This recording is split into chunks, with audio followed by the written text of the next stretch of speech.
John Constantine o Constantine es uno de los antihéroes y uno de los magos más famosos tanto de DC como del medio del cómic y de los superhéroes. Y más allá de las adaptaciones que ha tenido tanto en series o en películas y en animación, los cómics de Hellblazer han ayudado a que este personaje se forjara a lo que es hoy en día, un bastardo malnacido que hace cosas malas, pero que de una manera u otra hace que los espectadores y los lectores se encariñen con él, a pesar de que hace cosas muy malas. Y uno de los escritores que forjó a John Constantine fue precisamente Garth Ennis, escritor de The Boys, Cross, Punisher, Hitman, en fin, un montón de cosas sádicas y muy subidas de tono. Tanto así que las historias de Gardenis muchas veces terminan siendo más que nada cómics e historias gore que no te cuentan nada y solamente usan una premisa muy interesante para mostrar violencia y sadismo. Eso en años recientes, pero en la época de los 80s y 90s llegó a ser cosas medianamente interesantes y ejecutadas de una muy buena manera con sus cómics. Y precisamente el día de hoy vamos a hablar sobre el primer tomo de los que escribió Garth Ennis. Esta edición me gusta mucho, que es pasta dura. Estas calaveras y el logo de Hellblazer como que brillan y bueno, así se ve el lomo. Aquí tenemos DC Black Label, Hellblazer, los escritores, el número uno y la cara de Constantine. Y así se ve por el revés. O sea, no sé si se alcance a apreciar, pero es una edición muy bonita y es muy grande. O sea, así se ve a comparación de mi cabeza. Entonces, las hojas, el material está bastante bien. No sientes que mientras pasas las páginas, la tinta se va a quedar en tus dedos y se van a hacer feas las hojas. No. Es un material de muy buena calidad. Es una edición muy bella y es uno de los cómics que más me gusta tener. Está muy delgadito, tiene alrededor de unas 250 páginas más o menos, pero en este tamaño sí hace una gran diferencia. No alcanza la vista al leerlo porque tiene los diálogos y los dibujos muy grandes. Bueno, las onomatopeyas y todo eso son muy grandes y son muy vistosas, así que no sientes en ningún momento que se te cansa la vista. Y tengo que agradecer a Panini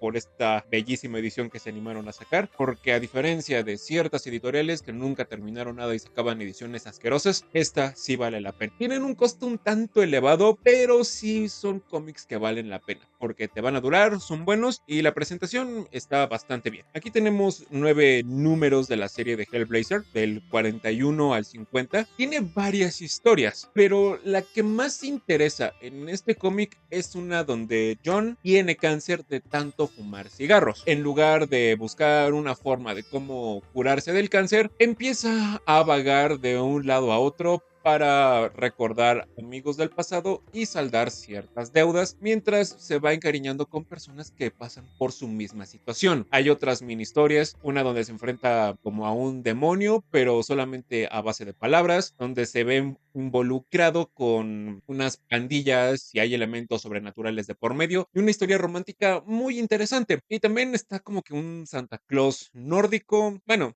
digamos que esas últimas historias no valen tanto la pena. Digamos que en sí lo que importa de este cómic es precisamente la primera historia, llamada Hábitos Peligrosos, que en sí es prácticamente eso, John yendo de aquí para allá mientras lucha y lidia con la idea de que se va a desvivir y sabiendo de que es un bastardo mal nacido que merece todo lo que le está pasando y más. De una forma muy general, tengo que decir que este cómic está bien. O sea, no es la cosa más profunda, no es la cosa más interesante, a pesar de que pretende serlo en muchas ocasiones. El desarrollo de John es tangible, es palpable, porque si bien hace cosas malas y ese tipo de situaciones que lo caracterizan, para que después se sienta una especie de remordimiento hacia este personaje, sí hay un avance, sí hay un desarrollo. El personaje no se queda como en el mismo punto donde empezó. Lo vemos irse a despedir de sus amigos, amores del pasado, bueno, cosas bastante humanas, cosas que una persona podría hacer y que nos acercan con él, porque nos enseñan de que no solamente es un bastardo mal nacido, o sea, sí, pero este de aquí tiene corazón, admite que ha sido malo y trata de enmendar sus errores, y eso sí cuenta como desarrollo, sí le aporta algo a esta historia, eso en la primera historia. Después en otras liga a dos ancianos en un plano que mezcla lo terrenal y lo espiritual para que puedan convivir centrándose en una taberna. Mezcla lo mágico con lo humano, pero mantiene a Jon siempre en el centro de todas estas situaciones para que el desarrollo sea palpable y no se quede solamente como el nexo entre una cosa y otra. No, no, no. Jon es el punto central de todo esto y sin él nada de esto pasaría. El desarrollo de los personajes secundarios igual considero que está bien. No es el mejor, no son personajes súper carismáticos, no son los mejores, pero cumplen con su cometido de acompañar a Jon en todo su viaje. Solo que el detalle es que estos personajes secundarios o terciarios muchas veces son víctimas de todos los errores que causa Jon Constantine a su alrededor. Solamente que con ellos sí tenemos atisbos de humanidad. No solamente es una manipulación para que sintamos pena por ellos y digamos, ah, no, pobrecito, no se merecen nada de lo que está pasando, como es el caso de Jon, sino que en muchas ocasiones sí son reales, sí son cosas con las que uno puede sonreír, son situaciones que no requieren justificarse solamente para que sintamos un poco de empatía por ellas. ¿Podríamos decir que Jon es un mal personaje? No, de hecho es una mala persona, es muy cruel y muchas veces piensa solo en él mismo, y eso nos hace dar cuenta de que Jon no se merece a ninguna de las personas que lo rodean. Sí, es un desgraciado mal nacido y es un bastardo, sí, sí lo es, pero está consciente de eso, entonces hace un balance de situaciones para determinar si realmente merece todo lo que le está pasando o no. Entonces ahí entra un dilema moral muy interesante con el lector para con Jon Constantine. Y con esto viene un punto especial y un punto que lo caracteriza mucho a este personaje, pero que aquí no tiene un gran peso, que es lo sobrenatural.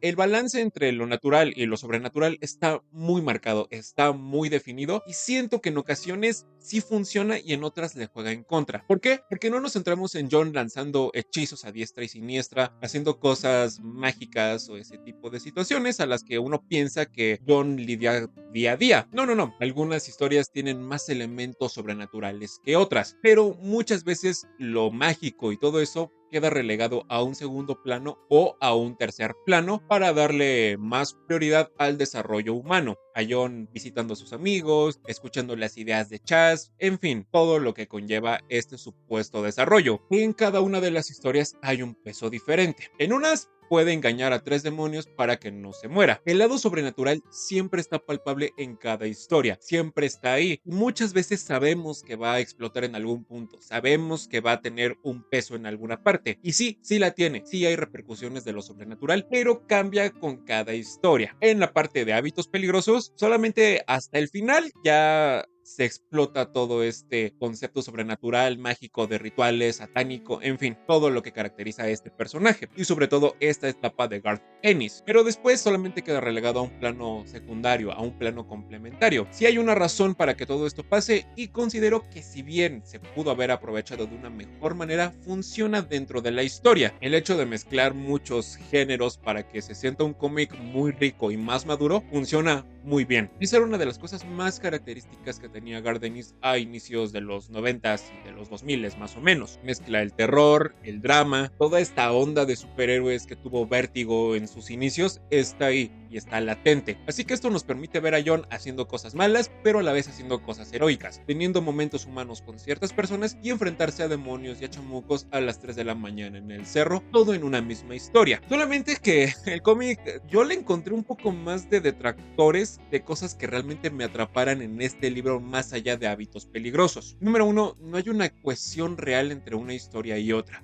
casi ignorando lo que pasó en la historia anterior sin repercusión alguna, lo que nos hace cuestionarnos si realmente hubo una evolución en el personaje de Constantine. A veces sentí que Garth Ennis nos manipulaba para que sintamos pena por Jon, pero si lo vemos de un punto maduro, de un punto más frío y cruel, Jon se merece todo lo que le está pasando y más, mucho más. Maquilla las cosas para que nos demos cuenta de que pues Jon no es tan malo, de que es buena onda y ese tipo de cosas. Sí hay un punto donde sí es desagradable el personaje de Jon Constantine, que es precisamente lo que la historia quiere contar, pero a veces sí se pasa desapercibido esa idea que tiene el cómic sobre el personaje. Los dibujos, más allá de las portadas, o sea, no quiero decir que era culpa de los artistas porque estaban limitados en su época. No, no, no. De hecho me va a doler muchísimo decir esto, pero William Simpson, Mike Hoffman y David Lloyd y Steve Dillon tienen dibujos horribles, nefastos, donde las únicas partes donde sobresalen es cuando hay